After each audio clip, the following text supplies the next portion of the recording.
আসসালামু আলাইকুম ওয়া রাহমাতুল্লাহি ওয়া বারাকাতুহু। আশা করছি মহান আল্লাহর রহমতে আপনারা সকলে ভালো রয়েছেন। আলহামদুলিল্লাহ, আমিও আপনাদের দোয়ায় আল্লাহর রহমতে ভালো রয়েছি।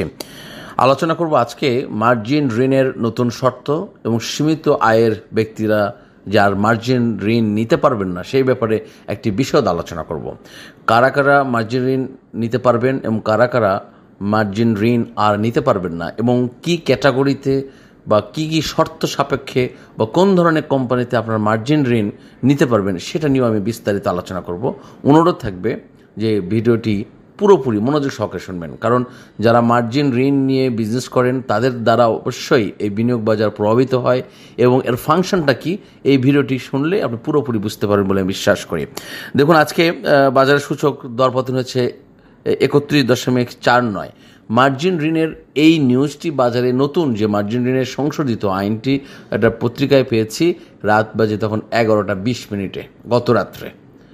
এই কারণে আজকে যত বেলা বেড়েছে আমরা দেখেছি বাজার তত নেগেটিভের দিকে চলে গেছে। কারণ আমরা কিন্তু এই বিনিয়োগকারীরা রয়েছি অনেকে, এই যে টেলিফোনে কল পেয়েছি বিভিন্ন ব্রোকার হাউস থেকে যে আপনার এটা হয়ে গেল, মানে আপনার তো হয়তো কারো হয়তো 50 পয়সা লসে রয়েছে, কারো হয়তো 1 টাকা লাভে রয়েছে, সে আর অপেক্ষা করে নেয়, সে কিন্তু আজকে বিক্রি করে বের হয়ে গেছে। এই ভয় একটা বাজারে কাজ করেছে। জানি না এই ভয়টা হয়তো কালকেও থাকতে পারে বা আরও একদিন থাকতে পারে ভয়টা, কারণ আমরা তো ডিটেলস জানতে চাই না বা আমরা বুঝি না যে নতুন শর্ত আসলো এটা আসলে বিনিয়োগকারীদের জন্য কতটুকু ভালো বা বিনিয়োগ বাজারের জন্য কেমন, এটা কিন্তু আমরা বুঝতে চাচ্ছি না। আমরা শুধু আতঙ্কিত, ভাই এখান থেকে বের হয়ে যান, ভাই এখান থেকে চলে যান, ভাই ঝামেলা হয়ে যেতেছে, ভাই বাজার কিন্তু পড়ে যাব। এই যে বাজার পড়ে যাবে, ঝামেলা হইতেছে, ভাই বের হন, ক্যাপিটাল সেভ করেন, আবার ধস আসতেছে, এই কথাগুলো আমাদের বিনিয়োগ বাজারকে সবচেয়ে বেশি ক্ষতিগ্রস্ত করে। আপনি একজন শিক্ষিত মানুষ, আপনি ক্যাপিটাল মার্কেটের একজন ইনভেস্টর, ইউ শুড নো যে আপনাকে যে বক্তব্যটা তিনি দিচ্ছেন আদৌ এগুলো ভিত্তি আছে কি না। রাষ্ট্র থেকে, সরকার থেকে এই ধরনের বিভিন্ন রকম টাস্ক ফোর্সের মাধ্যমে স্পেশালাইজ তারা এই ধরনের নীতিগত সিদ্ধান্ত, নতুন শর্ত সংযোজন করা হচ্ছে, সেখানে বাজারকে ক্ষতি করার জন্য নয়, নিশ্চয় বাজারকে কিন্তু বিপদগ্রস্ত করার জন্য নয়, বিনিয়োগকারীদের সুরক্ষা দেওয়ার জন্যই কিন্তু এটা করছে। দেখুন, আমি একটু পরে শোনাই, এরপর আপনার সাথে শর্তগুলো নিয়ে আলোচনা করব। Bangladesh securities and exchange commission BSEC নতুন মার্জিন বিধিমালা রহিতকরণ 2025 খসড়া প্রকাশ করেছে, যার লক্ষ্য বিনিয়োগ বাজারে বিনিয়োগকারীদের সুরক্ষা নিশ্চিত করা। আমি আবার পড়ছি, বিনিয়োগ বাজারে বিনিয়োগকারীদের সুরক্ষা নিশ্চিত করা। এই নতুন নিয়ম অনুযায়ী শেয়ার কেনার জন্য মার্জিন ঋণ পেতে একজন বিনিয়োগকারীকে 1 বছরে কমপক্ষে 5 লাখ টাকা বিনিয়োগ থাকতে হবে। কত সুন্দর একটা কথা বলেছে যে হুট করে একজন এসে নতুন বিও অ্যাকাউন্ট খুলেই যে মার্জিন ঋণ নিয়ে এসেছে ক্ষতিগ্রস্ত হবে, এই সুযোগ থাকতেছে না। তার মিনিমাম 5 লক্ষ টাকা তার ইনভেস্ট থাকতে হবে 1 বছর, অর্থাৎ তার একটা ম্যাচুরিটি চলে আসবে, সে জানতে পারবে, বুঝতে পারবে যে মার্জিন ঋণ কী কী ক্ষেত্রে কী কী অবস্থা, হ্যাঁ, সব কিছু জানতে পারবে। সো আমরা আতঙ্কিত হয়ে পড়েছি, বাট সেখান থেকে আমাদেরকে বের হতে হবে। আমি সেই জন্য আমরা চাই আমাদের পরিবারের মাধ্যমে যেন আমরা কেউ ক্ষতিগ্রস্ত না হই। অনুরোধ থাকবে ভিডিওটি শেয়ার করে দিবেন, যেন আপনার মাধ্যমে আরেকজন আমাদের বিনিয়োগকারী ভাই বিষয়টি স্পষ্ট বার্তাটি জানতে পারে। সো চলে আসি মূল আলোচনায়, যে গত 1 বছরে যে কমপক্ষে 5 লাখ টাকা বিনিয়োগ থাকতে হবে, এই ব্যাপারটা আমাদের খুবই স্পষ্ট করেছে। এবং যাদের নিয়মিত আয়ের উৎস নেই তারা আর মার্জিন ঋণ পাবেন না।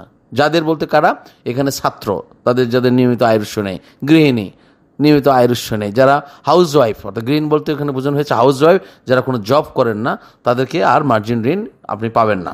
এবং যারা অবসরপ্রাপ্ত, যে কোনো চাকরিজীবী করেছেন, আগে করেছেন কিন্তু এখন বর্তমানে রিটায়ারমেন্ট আছেন, তারা অবশ্যই মার্জিন ঋণ পাবেন না। এটা কিন্তু দীর্ঘমেয়াদী বাজারকে একটা স্ট্যাবল সিচুয়েশন নিয়ে আসার জন্য, এবং বাজারে যে আমরা যে হতাশার সাগরে ডুবে থাকি বা বিনিয়োগকারীরা যে এই যে অস্থির হয়ে যান, এই যে বিভিন্ন রকম একটু কথা 19-20 হলে গালিগালাজ করে কমেন্টস লেখেন, এরা কারা লেখেন? কারণ আপনার মার্জিন ঋণ নেওয়া রয়েছে, আপনার আজকে সূচকের দাম পড়ে গেলে আপনার অবস্থা খুব খারাপ হয়ে যাচ্ছে, আপনার ভয়ানক অবস্থা, এরা কিন্তু মস্তিষ্ক বিকৃতি হয়ে যায়।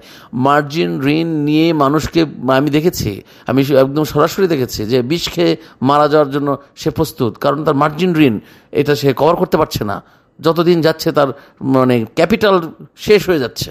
সুতরাং এই সমস্ত আইন দীর্ঘমেয়াদী বিনিয়োগকারীদের সুরক্ষা দিবে এবং বিনিয়োগ বাজারকে সুরক্ষা দিবে। সুতরাং আমরা মার্জিন ঋণের ভয়ে আমরা আতঙ্কিত হব না। মার্জিন চুক্তি বোথ সাইডের সাথে 1 বছরের জন্য হবে এবং উভয়ের সম্মতিক্রমে এটা আবার নবায়নযোগ্য হবে। এটাও একটা সুন্দর পলিসি হয়েছে। মার্জিন ঋণ দিয়ে সিকিউরিটিজ কেনা যাবে, নগদ টাকা তোলা বা হস্তান্তরের অনুমতি নেই। খুবই সুন্দর। আবার বলছি, মার্জিন ঋণ দিয়ে সিকিউরিটিজ কেনা যাবে, বাট নগদ টাকা তোলা যাবে না, হস্তান্তর যাবে না এবং অনুমতি নেই, হস্তান্তরের অনুমতি পাওয়া যাবে না। আর একটা কথা এখানে দেখুন, খুবই এই জিনিসগুলো আমাদের জানতে হবে। আজকে বাজারটাকে আমরা কিন্তু আজকে একেবারে, আমি কিন্তু সবসময় বলি যে বাজারে এই জিনিসগুলোই কিন্তু বাজারকে বেশি ম্যানিপুলেট করে ফেলে দেয়। এবং ওই যে বিভিন্ন ব্রোকার হাউস থেকে আপনার শুভাকাঙ্ক্ষী ফোন দিয়ে আপনাকে বলেছে যে বাজার কিন্তু ধস নেমে আসতেছে, আপনি তাড়াতাড়ি বের হয়ে যান। আপনি চিন্তা করতেছেন যে 50 পয়সা চলে গেলে চলে যাক, 1 টাকা চলে গেলে চলে যাক, আমি তারপরে আমার টাকাটা আমি সেভ করে রেখে দিই, আবার পড়ে গেলে কিনবো। ঠিক আছে না? এটাই কিন্তু বাজারকে ক্ষতিগ্রস্ত করে ফেলে দেয়। যেমন পোর্টফোলিওর আকারের ভিত্তিতে মার্জিন ঋণ পাওয়া যাবে। কেমন পোর্টফোলিও আকারে থাকবে এবং কিভাবে আপনি মার্জিন ঋণ পাবেন সেটা বলছে যে 5 থেকে 10 লাখ টাকার নিচে যদি হয় তাহলে 1:0.5 আপনি মার্জিন ঋণ পাবেন, এবং 10 লাখ টাকার যদি উপরে হয় তাহলে 1:1 আপনি মার্জিন ঋণ পাবেন। এবং যাদেরকে মার্জিন ঋণ দেওয়া যাবে, যেমন যে সমস্ত কোম্পানি মার্জিন ঋণ পাবেন, আমাদের শিরোনামে যেটা আপনি পেয়েছেন যে মার্জিন ঋণ কারা পাবেন, এবং আরেকটা শিরোনামে আমি সেখানে দিয়েছি যে কারা পাবেন না, এটা কিন্তু বলেছি। সো পাবেন যেগুলো রয়েছে, যে সমস্ত কোম্পানির ক্ষেত্রে আপনি পাবেন সেটা আমি উল্লেখ করেছি। এবং আরেকটা যেটা পাবেন না সেটা হচ্ছে যে পিও রেশিও যাদের 30-এর উপরে, যে সমস্ত কোম্পানির পিও রেশিও 30-এর উপরে রয়েছে সেই সমস্ত কোম্পানিতে আপনি মার্জিন ঋণ পাবেন না। যদি কোম্পানি এ ক্যাটাগরিও হয়, আমার বিশ্বাস যে, যদিও এটা নিউজে উল্লেখ করা হয় নাই, যেহেতু এখানে পিও রেশিওর মানদণ্ড দেওয়া হয়েছে, শুধু এই ক্যাটাগরি হলেই যে আপনি মানে মার্জিন ঋণ পাবেন এমনটা মনে হয় নয়। বাট আমি একটু স্পষ্ট এটাই, যেহেতু পিও রেশিও দেওয়া হয়েছে আপনার 30-এর উপরে, যেমন বি ক্যাটাগরিকে দেওয়া হবে না, জেড ক্যাটাগরিকে দেওয়া হবে না, তাহলে অবশ্যই এটা এ ক্যাটাগরির শেয়ার যদি হয়, সেখানে যদি তার পি রেশিও 30-এর উপরে হয়, সেই কোম্পানিকে আপনি মার্জিন ঋণ পারমিট করবে না। এবং আপনাকে যদি ম্যাটেরিয়ালস মিসস্টেটমেন্ট অর্থাৎ আর্থিক প্রতিবেদনে যদি ভুল থাকে, সেই কোম্পানিতেও আপনার মার্জিন ঋণ আপনি পাবেন না। এবং আরও মার্জিন ঋণ পাবেন না যে সমস্ত কোম্পানি বন্ধ রয়েছে, সেই সমস্ত কোম্পানিতে আপনি মার্জিন ঋণ পাবেন না। বি ক্যাটাগরিতে আপনি মার্জিন ঋণ পাবেন না, জেড ক্যাটাগরিতে আপনি মার্জিন ঋণ পাবেন না, এসএমই লোনে আপনি মার্জিন লোন পাবেন না, এবং এটিবি এবং ওটিসি ক্যাটাগরিতে আপনি কোনো মার্জিন ঋণ পাবেন না। সো বিষয়গুলো খুবই স্পষ্ট। আমি আবার একটু বলি আপনাদের সুযোগের জন্য যে 5 থেকে 10 লাখ হলে 1:2.5 এবং 10 থেকে বেশি হলে 1:1, এবং যাদের যে সমস্ত কোম্পানি এ ক্যাটাগরি এবং 30 পিও রেশিও বেশি তাদেরকে মার্জিন ঋণ দেওয়া হবে না, এবং বন্ধ কোম্পানিকে মার্জিন ঋণ দেওয়া হবে না। বি ক্যাটাগরি, জেড ক্যাটাগরিতে মার্জিন ঋণ দেওয়া হবে না, এবং এসএমই, এটিবি এবং ওটিসি যেসব ক্যাটাগরি রয়েছে সেখানে আপনার মার্জিন ঋণ দেওয়া হবে না। এখন প্রশ্ন হচ্ছে যে মার্জিন ঋণ যিনি নেবেন তার ক্যাপাবিলিটি বা ক্যাপাসিটি বা তার যোগ্যতা কী কী প্রয়োজন সেটা একটু আমি আলোচনা করি। সেখানে হচ্ছে যে নিয়মিত আয়ের উৎস আপনাকে সাবমিট করতে হবে, তারপরে আপনার আয়ের সার্টিফিকেট অর্থাৎ ব্যাংক স্টেটমেন্ট আপনাকে দিতে হবে। নিয়মিত আয়ের উৎস, আপনি চাকরি করেন বা ব্যবসা করেন যেটা, আপনাকে অবশ্যই সেটা আপনি দিতে হবে, এবং আয়ের সার্টিফিকেট আপনাকে দিতে হবে যে আপনি অফিসে যে কত টাকা বেতন পাচ্ছেন সেটা আপনাকে প্রকাশ করতে হবে এবং সেটা জমা দিতে হবে, এবং ব্যাংক স্টেটমেন্ট জমা দিতে হবে, এবং ট্যাক্স আইডেন্টিফিকেশন নাম্বারও আপনাকে জমা দিতে হবে। তবেই আপনি মার্জিন ঋণের এই শর্ত মিট করলে আপনি মার্জিন ঋণ পাবেন।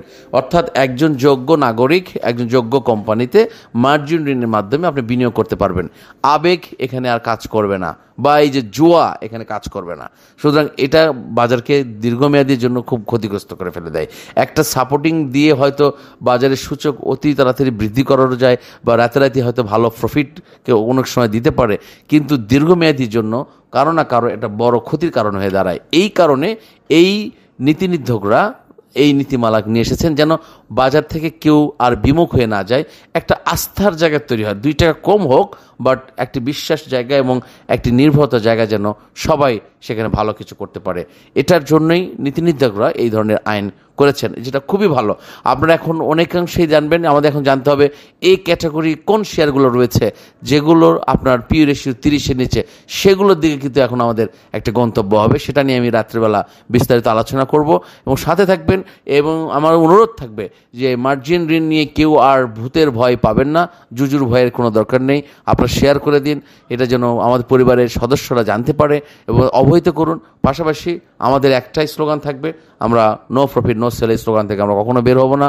আমরা আশা করছি আগামী দিনে আমরা গুজব মুক্ত থাকবো, প্যানিক মুক্ত থাকবো এবং একটা সুন্দর পরিবেশ ফিরে পাবো বিশ্বাস করি। সকলের জন্য শুভকামনা। আসসালামু আলাইকুম।